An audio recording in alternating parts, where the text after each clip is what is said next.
Long before colonization, long before the scriptures of Islam and Christianity spread across the continent, West Africa already had gods of thunder, iron, rivers, wisdom, and cosmic balance. These were not minor spirits nor local folklore. They were eternal forces shaping entire civilizations with philosophy, justice, and cosmic order. From the Yoruba kingdoms of Ife and Oyo to the Vodun temples of the Fon and Yue, to the Akan forests, Igbo villages, and Ajo coasts, the gods spoke through thunder, rivers, diviners, and dreams. These were the gods who walked before Olympus, before the desert faiths, before Greece carved myths into marble, and before the Middle East inscribed its revelations on scrolls. When Shango hurled thunder, there was no Zeus. When Ogun forged iron, there was no Hephaestus. When Oshun flowed with rivers and fertility, there was no Aphrodite. Africa already had its pantheons, older, deeper, and rooted in the soil, sky, and spirit of the land. The Yoruba alone carried the universe of gods. Shango, Lord of thunder and justice. Ogun, master of iron, war, and craft. Oshun, goddess of fertility, diplomacy, and beauty.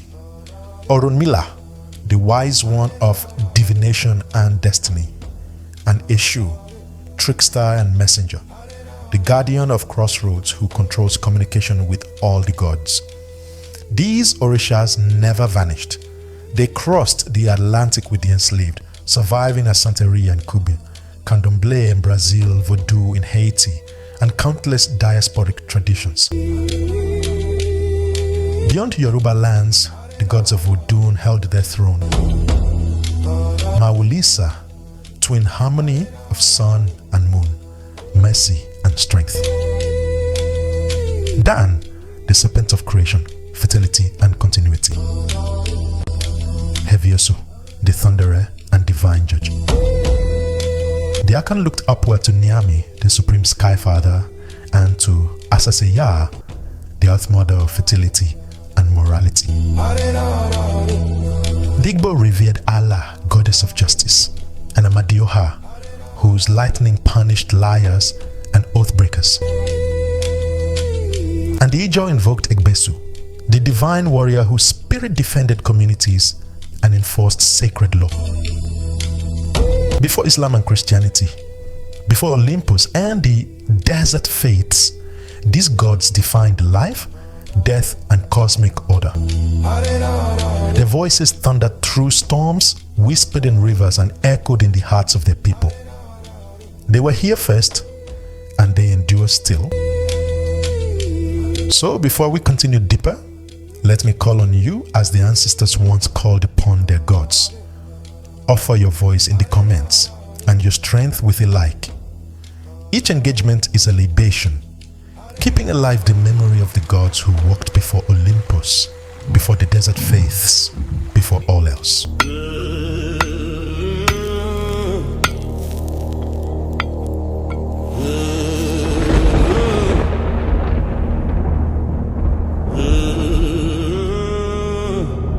Among the Orisha of the Yoruba, none carries the fire of awe and fear like Shango, the god of thunder, fire, kingship, and divine justice.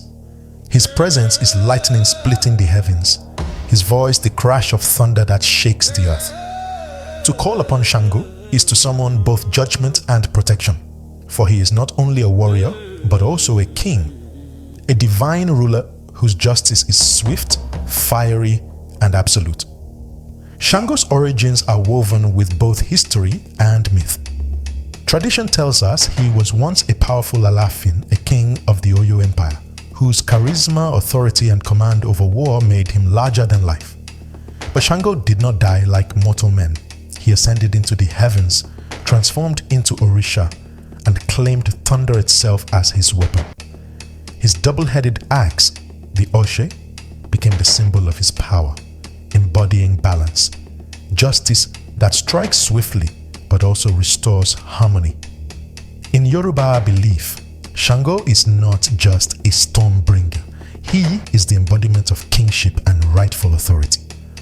Every ruler of Oyo and beyond invoked his name, for to be king without Shango's blessing was to reign without legitimacy. He is the divine judge who punishes liars, oath breakers, and the unjust with lightning strikes. When thunder shakes the earth, it is said that Shango is delivering justice, reminding humanity that truth cannot be hidden from the gods. But Shango is also fire and passion. His worship is filled with drumming, dance, and ecstatic energy, for his spirit lives in rhythm and movement. His followers dance with bata drums, invoking his presence through fiery devotion. Women who served as priestesses of Shango, the Iyawo Shango, carried his power with pride, embodying his fierce charisma in ritual. In diaspora traditions across the Americas, Shango became one of the most revered Orisha. In Cuba's Santeria, in Brazil's Candomblé, in Trinidad, and the wider Caribbean, he remains a thunderous force, his red and white colors marking his fiery essence. Even oceans and centuries of oppression could not silence him. His thunder traveled across the Atlantic, roaring in the hearts of enslaved Africans who remembered their god of justice.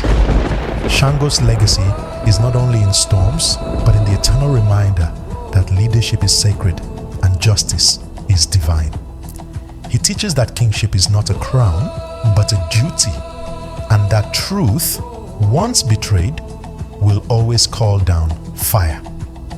Before Zeus hurled his lightning, Shango already ruled thunder.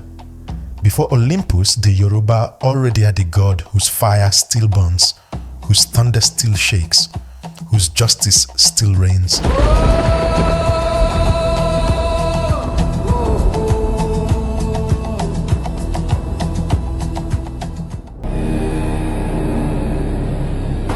If Shango is thunder and fire, Ogun is the raw force of iron itself. He is the god of war, metal, technology, and craft. The one who carved paths through the wilderness and armed humanity with the tools to build, hunt, and fight. Without Ogun, there would be no plows for the farmer, no cutlasses for the warrior, no forge for the blacksmith. He is the heartbeat of progress, the flame of innovation, and the steel of survival. In Yoruba myth, Ogun was the first Orisha to descend from heaven to earth, clearing the way for creation itself. Where others hesitated before the dense wilderness, Ogun raised his iron blade and cut a path, making the world habitable for gods and humans alike. This act defined his essence. He is the one who opens roads, who turns chaos into order, and who ensures that life can move forward. Every innovation, every advance in human craft carries his blessing. Ogun is feared and revered in equal measure. As the master of iron, he is both the giver of tools and the bringer of weapons. He empowers hunters and blacksmiths, warriors and workers, but he also punishes those who misuse his gifts. Oaths sworn in his name are unbreakable, for to betray Ogun is to invite his wrath, often swift and merciless. His justice is sharp, his patience limited, and his fire unrelenting. In ritual, Ogun is honored with iron implements, palm wine, and the blood of sacrifice, often offered on anvils or in forges. His colors are green and black, his symbols machetes and iron chains. Priests of Ogun call on his strength to give warriors courage, to protect travelers, and to guide communities in times of conflict. He is invoked at crossroads and in moments of transition, for his iron always cuts the way forward. Across the Atlantic, Ogun traveled with his people. In Brazil's candomblé, he is Ogun, a warrior and blacksmith, armed with sword and shield. In Haitian Vodou, he is Ogu, a fierce and unyielding LWA who leads revolutions, gives courage to soldiers, and defends the oppressed. Enslaved Africans called upon him in battle, and his spirit became a weapon against tyranny, his iron turning into the fire of liberation. Ogun's lesson is that technology, craft, and war are sacred responsibilities. He is the reminder that every tool can create or destroy, that iron in the hand is both a blessing and a curse. To honor him is to respect the power of a human invention, to understand that progress demands discipline, and that justice requires strength. Long before the Greeks forged the myths of Hephaestus, the Yoruba already had Ogun, iron's eternal master, the warrior of the forge, and the god whose steel still shapes the destiny of Africa and its children. If Ogun is the sharpness of iron, Oshun is the gentleness of flowing water. She is the goddess of rivers, fertility, beauty, diplomacy, and love. The sweet force of attraction that binds the world together. Where Shango thunders and Ogun cuts, Oshun soothes, heals, and nurtures. She is the sparkle of sunlight on moving water, the laughter of joy in the marketplace, the softness that makes life worth living. Oshun is among the most beloved of the Orisha, for her essence touches every heart. She rules not only fertility of the body, but fertility of the spirit, ensuring abundance, prosperity, and harmony in human relationships. Women invoke her for safe childbirth. Lovers call upon her for passion and unity. And rulers seek her favor when diplomacy demands tact and sweetness rather than force. She is the divine negotiator, the one who resolves what war cannot. Myths tell us that when the male Orisha once attempted to create the world without her, their efforts failed. Crops would not grow, rivers ran dry, and humanity struggled to survive. Only when they acknowledged Oshun's place did life flourish. This story reminds us that power is incomplete without balance, that no creation is whole without the feminine, and that water is as essential as fire and iron. In her worship, Oshun is celebrated with offerings of honey, oranges, cinnamon, and river water. Her colors are yellow and gold, reflecting her radiance, and her presence is evoked with dance, laughter, and song. Priestesses of Oshun carry her sweetness in their gestures, embodying the sacred grace of rivers.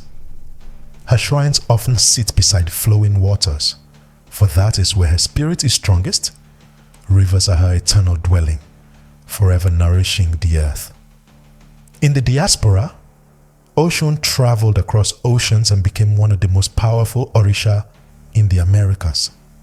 In Cuban Santeria, she is Ochun, a radiant goddess of beauty and wealth. In Brazilian candomblé, she is Oxum, invoked for love and prosperity. Her influence shaped entire traditions of Afro-diasporic spirituality. Her name whispered by generations who found in her both comfort and resilience. Yet Oshun is not only sweetness. Like all rivers, she can overflow, sweeping away villages with floods when disrespected. She is gentle but not weak, patient but not powerless. Her justice is subtle but inevitable, flowing like water around stones, wearing down what resists until harmony is restored. Oshun's lesson is that beauty and diplomacy are forces as strong as thunder and iron. She teaches that softness is not weakness but power, that fertility is sacred, and that joy itself is divine. Long before the Greeks imagined Aphrodite rising from the sea, the Yoruba already knew Oshun, the river that flows through all hearts, eternal and unbreakable. And if Oshun is the flowing river, Orunmila is the still depths of knowledge beneath it. He is the Orisha of wisdom, divination, and destiny, the custodian of Ifa, the sacred system through which humans may glimpse the paths of their lives. To the Yoruba, Orunmila is not only a god, but a counselor of kings, the guardian of fate, and the one who knows every secret hidden in the fabric of existence. Orunmila's power lies in knowledge. He is said to have been present when Olodumare, the supreme being, laid the foundations of the universe. Because of this, he alone knows the destiny of every human soul. Through him flows the wisdom of how to live, when to act, and how to avoid calamity. Ifa divination, carried out by his priests known as Babalawos, is the sacred channel through which Orunmila's knowledge is shared. With palm nuts and divining chains, they cast patterns that reveal verses Odu through which Orunmila speaks. These verses are not predictions but guidance, helping people align themselves with the destiny chosen before their birth. Orunmila represents patience, foresight, and balance. Unlike Shango's thunder or Ogun's iron, his power is not seen in an immediate force but in the wisdom that prevents chaos before it begins. Kings relied on him before going to war, hunters sought his counsel before journeys, and families consulted him before making life-altering decisions. His word could mean the difference between ruin and prosperity, between life and untimely death. His followers offer him kola nuts, palm wine, and chants of Ifa verses, seeking his counsel in times of uncertainty. Orunmila's color is often green and yellow, symbolizing fertility, life, and the richness of knowledge. His presence is calm, like a steady hand guiding the uncertain through stormy waters. In the diaspora, Orunmila remained central wherever the Yoruba faith traveled. In Cuba, he is Orula, the wise Orisha of Santeria, revered above nearly all others for his guidance. In Brazil, he is Orunmila, invoked in candomblés as the great diviner. Through centuries of oppression, he remained the one who whispered truth to those who sought it, offering clarity in a world that tried to drown African wisdom. Orunmila's lesson is clear.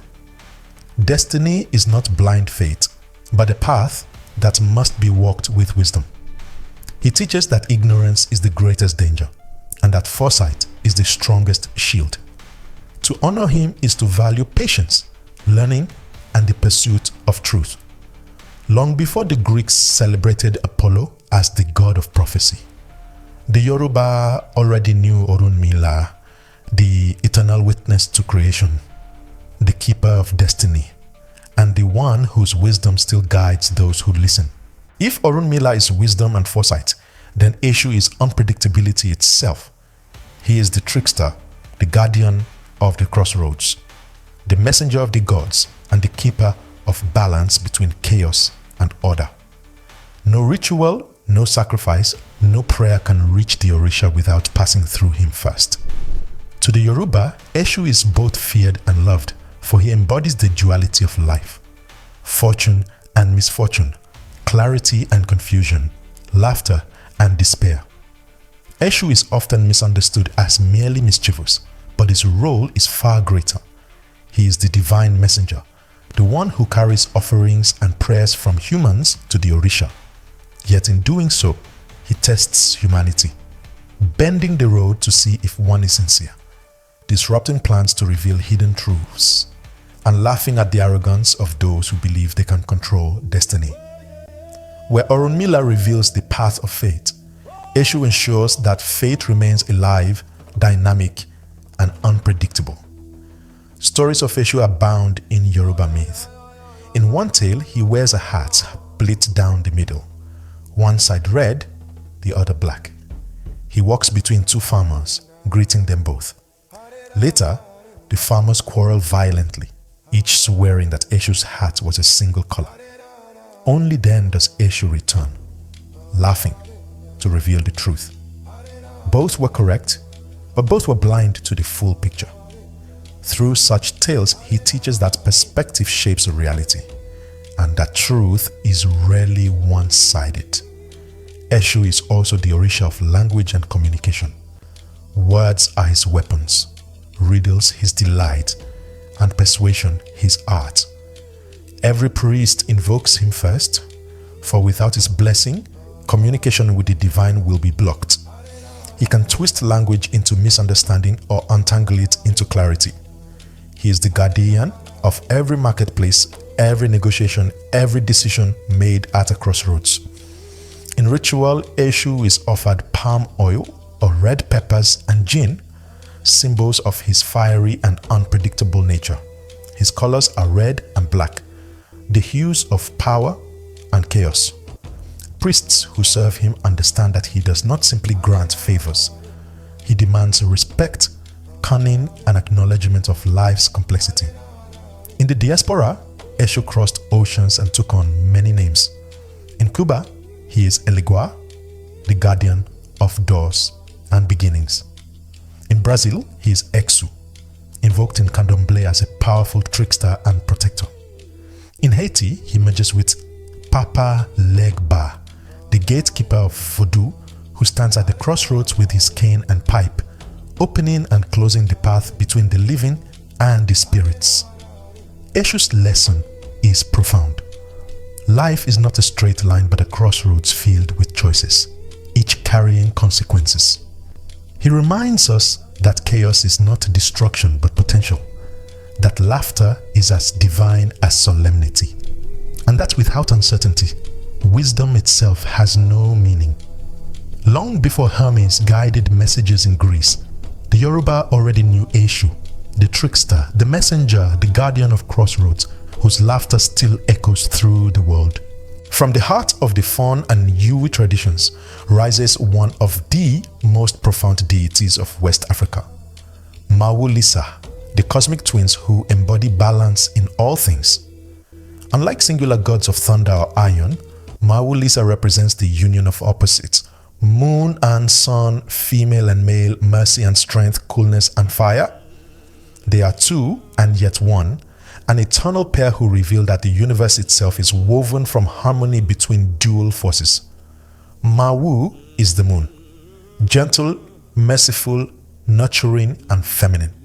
She brings coolness in the night, fertility to the earth, and compassion to humanity. Lisa is the sun, fierce, masculine, powerful, and unrelenting. He blazes with heat, drives strength into warriors, and fuels the energy of the day. Alone, each is incomplete, but together they form the totality of creation. The Fon say that without Mawu, there would be no mercy, and without Lisa, no justice. Their union is the cosmic balance on which life depends. Mawu-Lisa is also tied to the creation of the world. In some traditions, it was Mawu who shaped humanity from clay, breathing life into forms with maternal tenderness, while Lisa taught humans strength, work, and survival. Thus, humanity itself bears their dual imprint: the need for compassion and the need for resilience, the balance of rest and labor, peace and struggle. Rituals to Mawu-Lisa often invoke both sides of the being. Offerings of water, milk, and gentle food honor Mawu's softness, while fire, palm wine, and iron symbolize Lisa's force. Together they ensure not only survival, but balance. Farmers prayed to them for rains and sunshine in the right measure. Rulers invoked them to govern with mercy and firmness, and priests called on them to heal conflicts between communities. Across the Atlantic, the essence of Mawu-Lisa traveled with enslaved Africans into the New World, where traces of their duality can be found in Vodou cosmology. In Haiti, the twin balance of sun and moon, male and female, continues to echo in the Yatsil WA, reflecting the African truth that divinity is never one-sided. Mawu-Lisa's lesson is eternal. The universe thrives on balance. Too much mercy without strength breeds weakness. Too much strength without mercy breeds tyranny.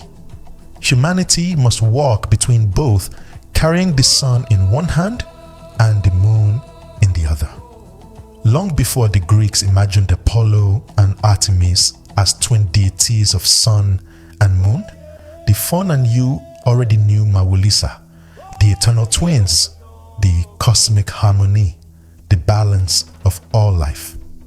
If Mawu-Lisa embodies balance, then Dan, the great serpent also known as Dambala, embodies continuity, creation, and the eternal cycle of life.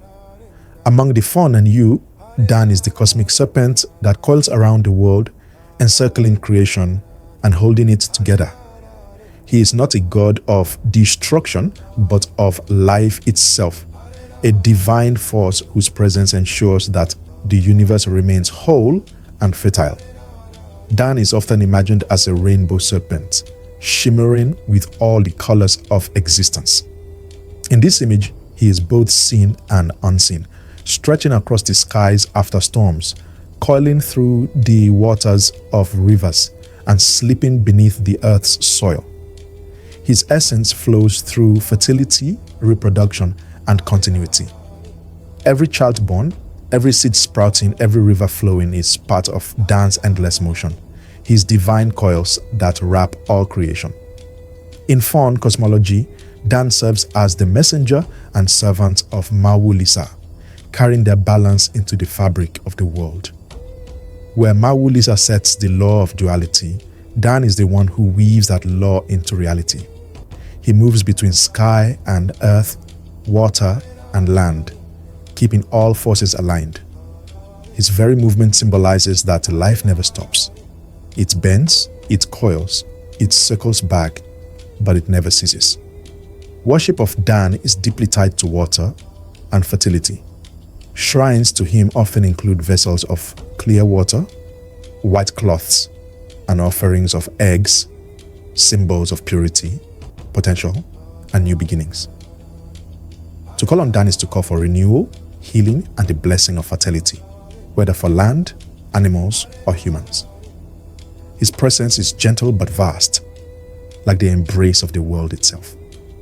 Dan traveled with enslaved Africans to the Americas, where he became Dambala, one of the most venerated spirits in Haitian Vodou. There he is honored as the father of all LWA, a pure and benevolent force often invoked with white offerings, veils, and sacred serpentine imagery. His worship in the Caribbean echoes his African essence, a god of purity, continuity, and the eternal presence of life. The lesson of Dan is that creation is never static. It is a living serpent, always in motion. Life bends but does not break. Cycles end but begin again. And fertility ensures that nothing is ever truly lost. Dan teaches that life is resilient, that even in exile, even in oppression, the coils of creation continue to hold. Long before the Greeks imagined their serpents as monsters to be slain, the Fawn and Yu already revered Dan, the serpent of creation, the rainbow of life, the eternal coil that binds the cosmos together. If Shango reigns over thunder among the Yoruba, then Hevioso carries that mantle among the Fawn and Iwi. He is the god of thunder, storms, rain, and divine justice, the one whose voice cracks through the heavens with lightning, whose storms cleanse the world of falsehood, and whose rains renew the land. In every peal of thunder, the Fawn heard the judgment of Hevioso, and in every flash of lightning, they saw truth revealed. Hevioso is more than a weather god. He is the enforcer of morality, the one who punishes liars, oath breakers, and those who abuse their power. His thunder is not random. It is selective, directed, meaningful. To be struck by lightning was not seen as mere chance. It was a sign of guilt, a divine sentence executed by Hevioso himself. In this way, he was both feared and revered, for he stood as proof that justice is not hidden but falls swiftly and visibly from the skies. The people of Dahomey and surrounding lands invoked Hevioso in times of dispute, when human courts could not reach truth. Oaths sworn before him were binding, for to speak lies under his watch was to invite the storm upon oneself. Farmers prayed for his rains to bless their crops, while warriors prayed for his thunder to strike their enemies with fear. His duality, both fierce and life-giving, made him a god of balance as much as punishment. Rituals to Hevioso often included drums that mimic the sound of thunder, fires lit to call down his lightning, and offerings of animals, palm wine, and white cloths. His sacred animals included the ram and the rooster, both symbols of strength and vigilance. Through these rituals, communities not only sought his favor, but also acknowledged his authority as the divine judge whose will could not be ignored. When enslaved Africans carried their traditions across the Atlantic, Hevioso's thunder rolled on. In Haitian Vodou, his echo survives in spirits of storm and justice, often linked with the fiery Luwa Ogun and others who embody wrath and righteous power. His essence, thunder as divine judgment, remained intact, a reminder that no injustice escapes the eyes of the gods. Hevioso's lesson is that power without morality is dangerous, but morality without power is weak. His thunder reminds humanity that truth is not only a concept, but a force, one that shakes the earth and splits the sky.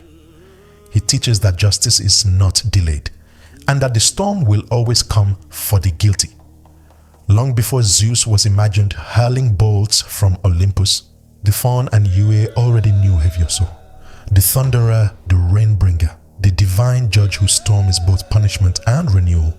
Among the Akan people, Nyame reigns supreme as the great sky god, the source of all life and the one who sits above every other deity. His very name means he who knows and sees everything, a reminder that nothing in creation escapes his gaze. Nyame is not thunder, not iron, not trickery. He is the vast expanse of heaven itself, the eternal presence that gives life, order, and purpose to all. In Akan cosmology, Nyame is the ultimate creator, the one who brought forth the world, the sun, the moon, and humanity. He is often described as dwelling high in the sky, unreachable yet ever-present, transcendent yet immanent. Though other gods and spirits govern daily life, Nyame is the source from which they draw their power, the great Father who set the universe in motion. He is the reason the earth exists, the heavens shine, and breath fills every living creature. Nyame is closely tied to Asase Yaa, the earth goddess who complements his sky.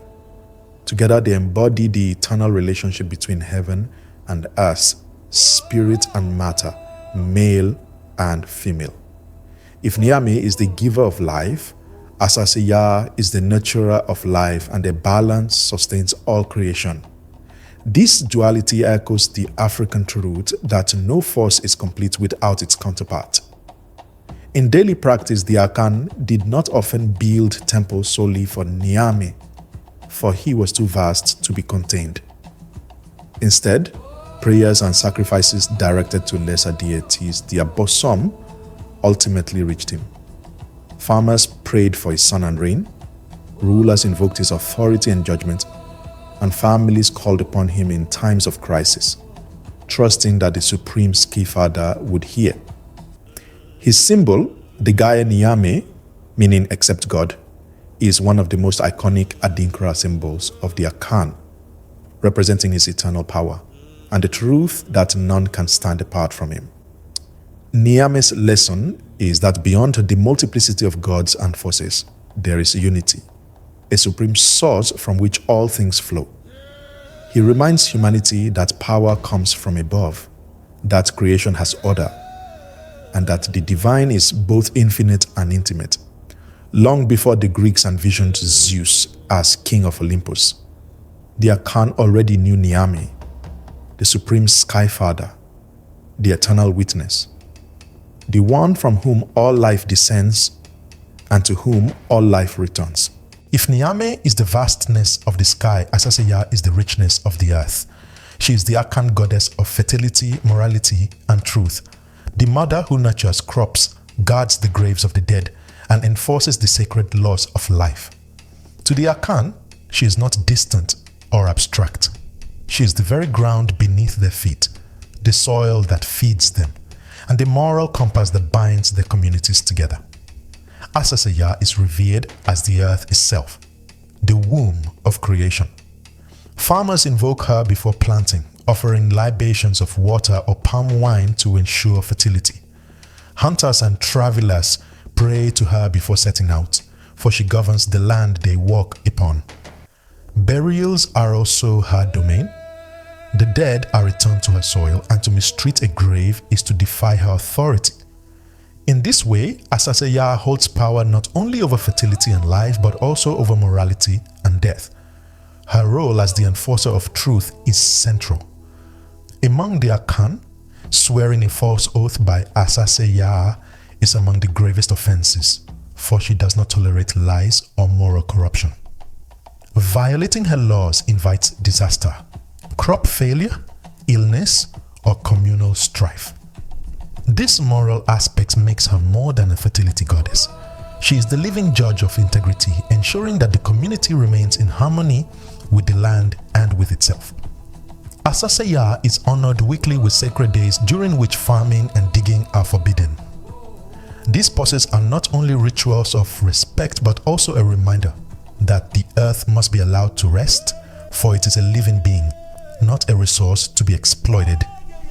In this, she teaches sustainability long before the word existed, reminding humanity that to dishonor the earth is to dishonor themselves. Her symbol is the earth itself, fertile, steady, unchanging in her presence. She complements Nyame, the Sky Father, as his eternal counterpart. Together they reflect the Akan vision of balance, heaven above, earth below, joined in an endless cycle of life and truth. Asase Yaa's lesson is simple yet profound. Truth is sacred, the earth is sacred, and life itself depends on respecting both.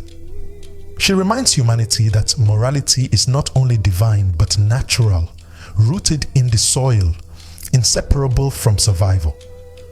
Long before the Greeks imagined Gaia as Earth Mother, the Akan already knew Asase Yaa, the great mother of soil and spirit, the goddess who nourishes and judges, whose embrace holds both the living and the dead.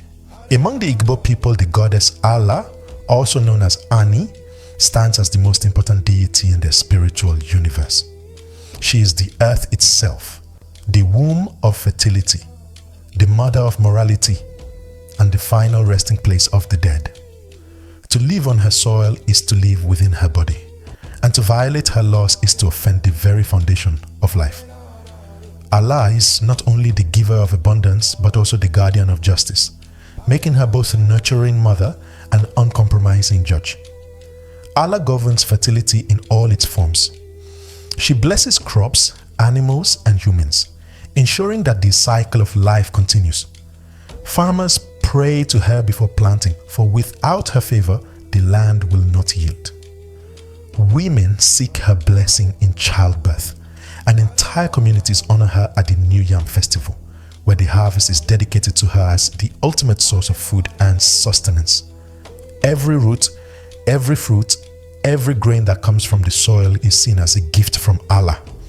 Yet Allah is not only about fertility, she is also the goddess of morality and truth. She is the enforcer of Eneso Allah, the sacred laws that govern the Egbe. To commit murder, theft, incest, or any grave offense is to commit Enso Allah, a crime against the earth itself. Such actions pollute the land, demanding cleansing rituals to restore balance. Without this purification, the community risks famine, disease, or divine punishment. In this way, Allah's justice is immediate and practical. Morality is not an abstract idea, but a force that directly affects survival. Allah is also guardian of the dead. The Egbe believe that those who live righteous lives are buried in the earth and return peacefully to her womb, joining the ancestors. But those who violate her laws may be denied proper burial, cast out from the community, and left without rest. Thus, Allah controls not only how people live, but also how they die, and whether they will be remembered with honor or forgotten in shame. Her shrines are simple yet powerful. Mounds of earth, sacred groves, or symbols painted in white clay, representing purity and her divine presence. Offerings of kola nuts, yams, and animals are made to her, asking for fertility, justice, and peace. She is often depicted with children or surrounded by the bounty of the earth, a reminder of her nurturing yet firm nature. Allah's lesson is clear. Life and morality are inseparable from the earth. To dishonor truth is to poison the land. To respect justice is to keep the soil fertile. Long before foreign religions spoke of sin and righteousness, the Egbe already knew Allah, the earth goddess, the mother of morality, and the one whose soil both feeds and judges humanity. Where Allah governs the earth, Amadioha rules the sky. He is the Egbe god of thunder, lightning, and divine justice, the one whose bolts strike down liars, oath breakers, and the corrupt. His presence is sudden and overwhelming, like a storm tearing through the silence of night. Among the Egbe, Amadioha is not simply a weather deity. He is the living embodiment of truth and justice, the heavenly judge whose verdict cannot be appealed. Amadioha's justice is swift and absolute. When lightning strikes a person or a home, it is not viewed as an accident but as divine punishment. The community interprets such events as a judgment from Amadioha, proof that the victim has committed some hidden offense or violated sacred law. His thunder is a warning, his lightning a sentence, and his storms a cleansing force that restores balance. Oaths sworn in his name carry unbreakable weight. In disputes where human words clash, invoking Amadioha means placing one's life in the balance of truth. To lie under his witness is to invite a lightning strike, either immediately or in due time. This made him both feared and respected, for he ensured honesty not only in courts but in daily dealings. Merchants, leaders, and families alike invoked him to seal agreements, trusting that his unseen hand would enforce fairness. Amadioha is often associated with the color white, symbolizing purity, truth, and justice. Sacrifices to him include white rams or chickens, animals offered at his shrines to appease his power and seek his blessing. His emblem is the thunderbolt, and the sacred trees, often believed to be struck by lightning, become places of reverence, marked as direct signs of his presence. In Egbe cosmology, Amadioha complements Allah. While she governs morality on the earth, he enforces justice from the sky. Together, they create a complete balance of law. One maternal, rooted in the soil, the other paternal, striking from the heavens. Between them, no sin goes unpunished, and no truth remains hidden. Amadioha's lesson is simple but profound. Truth is sacred, and justice is inescapable. He teaches that lies cannot shield the guilty, that power cannot protect the corrupt, and that divine order will always reveal itself in time. His thunder reminds humanity that truth is louder than deceit, and his lightning teaches that justice falls swiftly without warning. Long before the Greeks worshipped Zeus as the god of thunder, the Egbe already revered Amadioha, the sky's judge, the thunderer of truth, the god whose lightning split the heavens to defend righteousness. Among the Ijaw people of the Niger Delta, Egbe stands as the divine spirit of war, justice, and sacred order. He is not a god of reckless bloodshed, but of disciplined struggle, the spiritual force that defends communities and restores balance when peace is broken. In times of conflict, when enemies threatened villages or injustice tore at the fabric of society, the Ijaw turned to Egbe, knowing that war, when guided by sacred law, could be an instrument of justice. Egbe embodies both protection and moral order. His warriors are not seen as mere fighters, but as instruments of divine justice, bound by spiritual discipline. Before battle, they undergo sacred rituals of purification, marking themselves as defenders of truth rather than aggressors. To invoke Egbe is to place oneself under strict spiritual law. Those who fight in his name must uphold honesty, discipline, and community honor, or risk being struck down by the very force they call upon. In Ijaw tradition, Egbe is linked with the idea of sacred defense.